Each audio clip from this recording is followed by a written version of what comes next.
Hello everyone, I'm Mark. Welcome back to our channel. As you know, I've been doing some work on a 71 Corvette. Today my plan was to put the driver's side dash in. I've got all the vacuum lines ran under the dash through the firewall that I need to run, at least for being able to put the dash back in. What I wanted to do first, so on the B-pillar, the window seal for the side glass was missing on this car, so I had to order new pieces of those.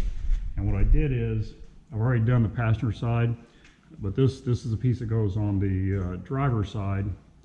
And as you can see on the back here, I don't know how well that shows up, but what I did is I cleaned it really good, and then just take some alcohol, rubbing alcohol, and just clean it.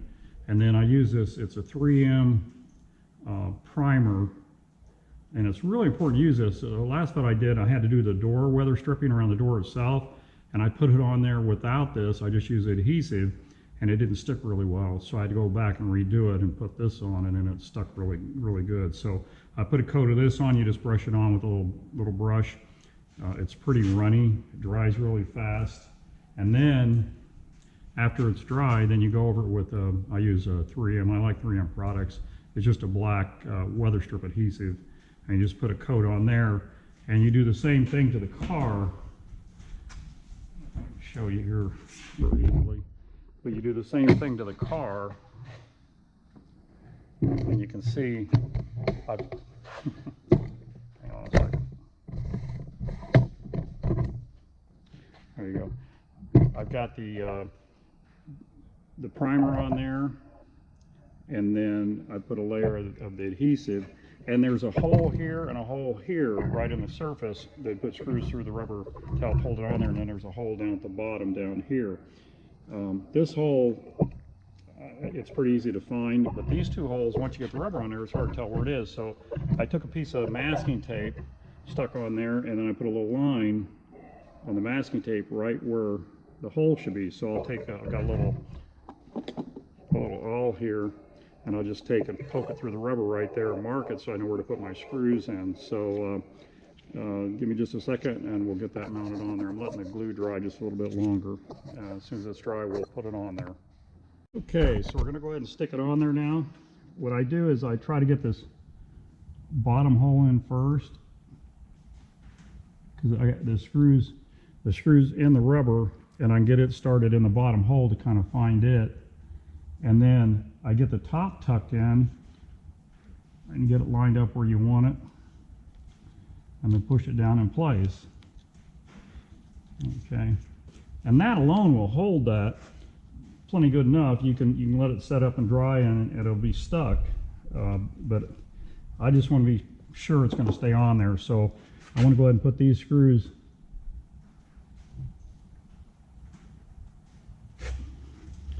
in. Find this one up here, and I know it's right about in the center of the rubber strip, so push it in, and that's where it goes, right there. It went right in the hole. So mark the rubber now. Now I can take and stick a screw on it right in that hole I marked in the rubber, if I don't drop it. Kind of hard to do with these rubber gloves on. I hate wearing gloves, but I hate getting sticky worse.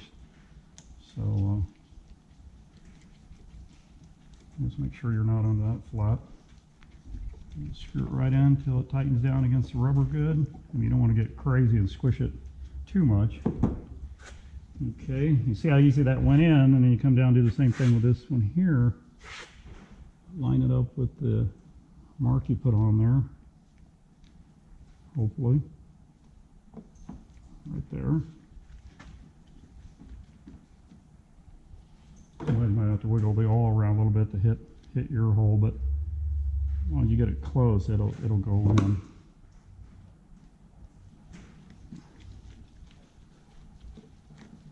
Okay. I'll do this bottom one.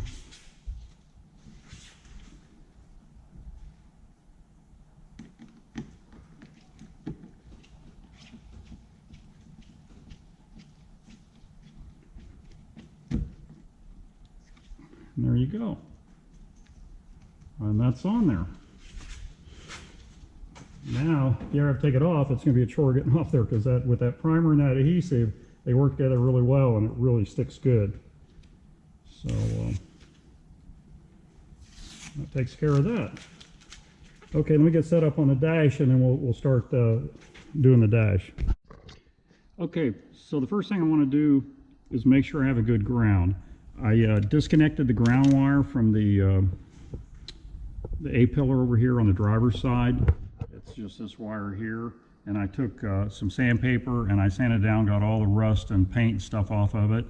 And then I did the same thing where it mounted here, right here on the A-pillar. I took sandpaper and I sanded all the paint and rust and everything off of it. Now I'm just going to put a light layer of dielectric grease on it and then screw it back in. So I'll show you that after it's done. Okay, so I ordered a box. It says light bulb kit, including all interior and exterior light bulbs except for headlights. There's 44 pieces in here. There's supposed to be every bulb that you need for this car. It's a 71, and they have them for different years. Some of them are the same, but this one, this particular one, is a 71. Seemed like 71, there's a lot of stuff that's just for the 71s. I don't know why. There must be something a little bit different about them. But anyway, I'm going to go through on the wiring harness just for a little bit here. As you can see, this is the side for the speedometer, and of course you have your ground wire, and then any light bulb here in this cluster on the dash that's got a gray wire, those are the bulbs that light up the instruments. And then you have a blue one and a green wire. The green wire is for the high beams, the blue one is for the left turn signal. And then on the tack, you have basically the same thing, except you have a you have all the, you can see here, all the gray ones are instruments except for this dark blue one, that's your right turn signal. And then you have this one here that's got a red brown wire on it, or red tan wire. It is the brake warning light.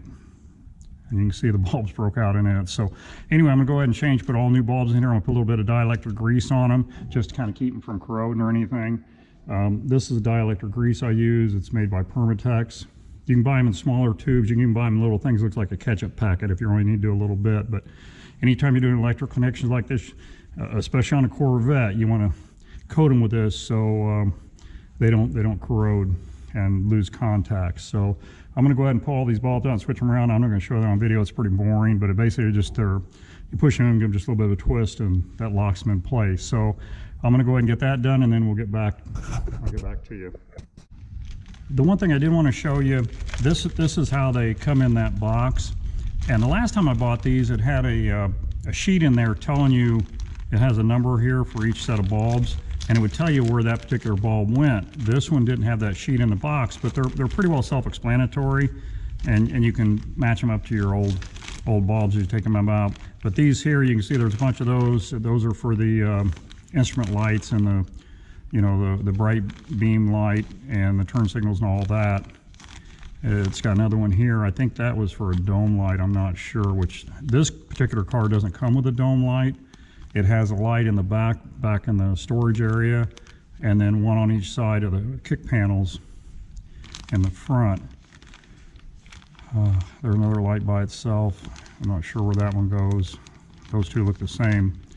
Another one. Those are obviously turn signal bulbs or running lights. These are probably tail lights. There's some more odds and ends of lights. So what you gotta do is just, as you're switching them out, just match them up to the ones you're taking out. And the last time I did this, they came out pretty good. I think I had one or two bulbs left over that didn't fit my car, but they were in there. I guess maybe some cars they do fit. So, okay, well, I'm gonna go ahead and switch out the bulbs, and then I'll be right back. Okay, so I got all the bulbs switched out here in the harness for the tack and speedometer. And I took the old bulbs out, and they're actually they're brand new. So who owned the car before, like I said, they replaced a lot of stuff on this car, but I wasn't sure if they did the bulbs or not, but they did. I went ahead and put the bulbs I got in there just to make sure. Now I know I have brand new bulbs in there, but you can see these things haven't been in there very long at all. So I'm going to keep those for spares. And then, like I was saying before, how they're color coded, the wires are either gray or blue or green or whatever.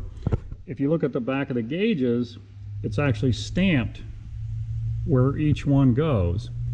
And of course, gray, gray, gray, gray, that lights up the gauge, so it doesn't matter which gray goes where, as long as you put it where it says gray. And then up here, this is the pink and tan wire, so that's the, I believe it's the brake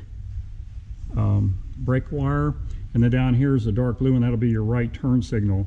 And same way over here on the speedometer, back of the speedometer, this is light blue, so that'll be your left turn signal light. Light green, that's going to be your high beam. Seems kind of backwards to me because your high beam lens, when it lights up, is actually blue, but it's got a green wire going to it. But they're marked, so it's pretty foolproof when you put this thing back together. The hardest thing I found hooking up is the speedometer cable. I should have unhooked it from the transmission, pulled it through the firewall further, and hooked it on here as I set it on the steering column, and then slid it back in there. But unfortunately, I didn't do that. So I've dropped the steering column, so it'll make it a little easier to get the dash piece in. And then hopefully I've got enough room. I've got it pulled out. It pulled out quite a ways up here. You can see it's clear out to here. So I think that'll give me enough play to get that snapped on the end of this speedometer. The tack, I bought a new tack cable because the other one I wasn't sure how good it was, and I can pull it through the firewall quite a ways, so that won't be any problem hooking that one up. So and then of course this right here, that hooks into your light switch. It's got quite a few connectors on it, and it's got to go up underneath in here, and then your two vacuum lines go up here. So I think I've got enough play on those too that it won't be too much of a problem. That the 77 I didn't replace any of the vacuum lines, so they just fit. So when you go to put this thing in, it was a struggle to get it all back together, but it can be done. So I'm going to reposition the camera, and then we'll start putting this in.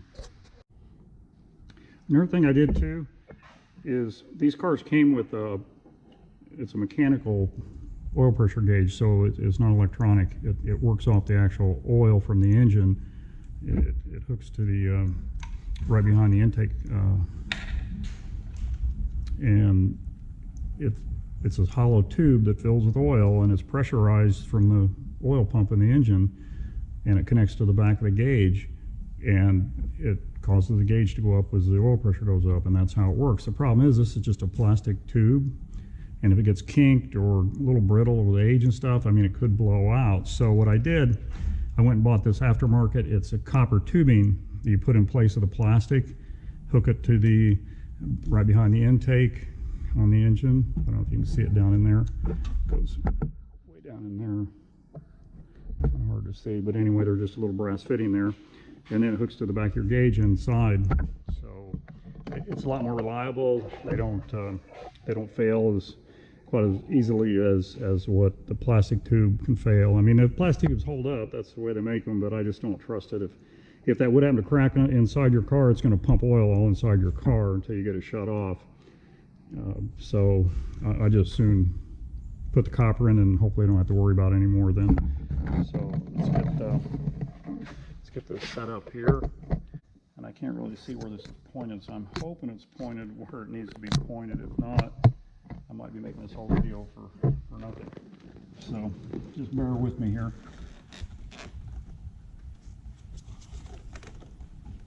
Drop this back down onto the steering column. And that 77 I didn't drop the steering column. And it was a real challenge getting in here to get everything hooked back up. I think the first thing I want to try to get hooked up is probably the speedometer cable. I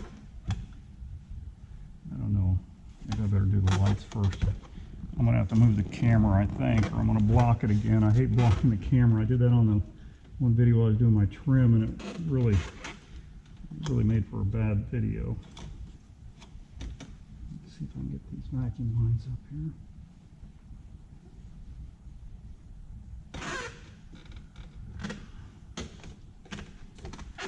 And I marked here, you have a vacuum line that's black, and then you have another one that's black with a blue line on it. The black and blue line goes to the back fitting.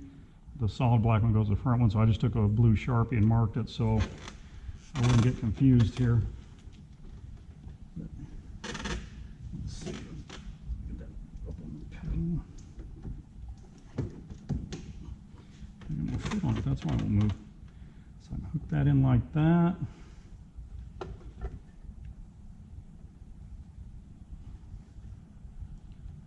Put that in. I'm going to try to get my wiring harness hooked up next. Remember how that goes.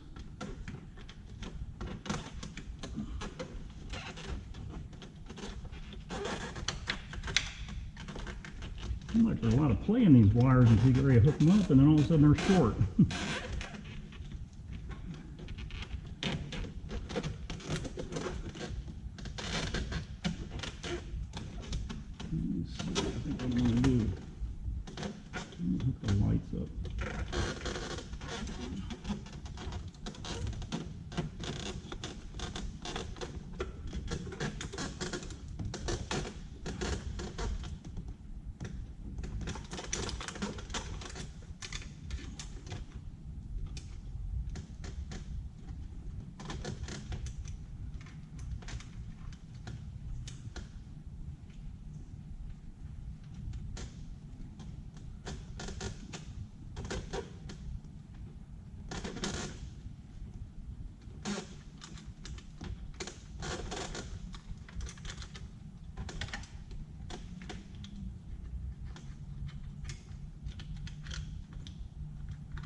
Okay, I think I'm just going to stop the camera because I'm blocking the view of the camera anyway, so I'll just, once I get it all hooked up, then I'll show you what it looks like hooked up.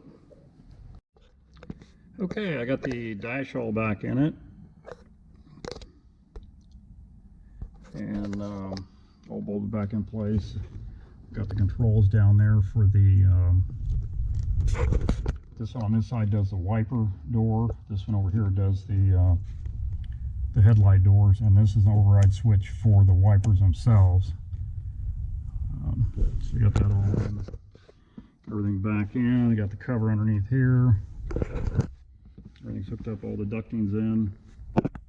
So this side of the dash is done, hopefully.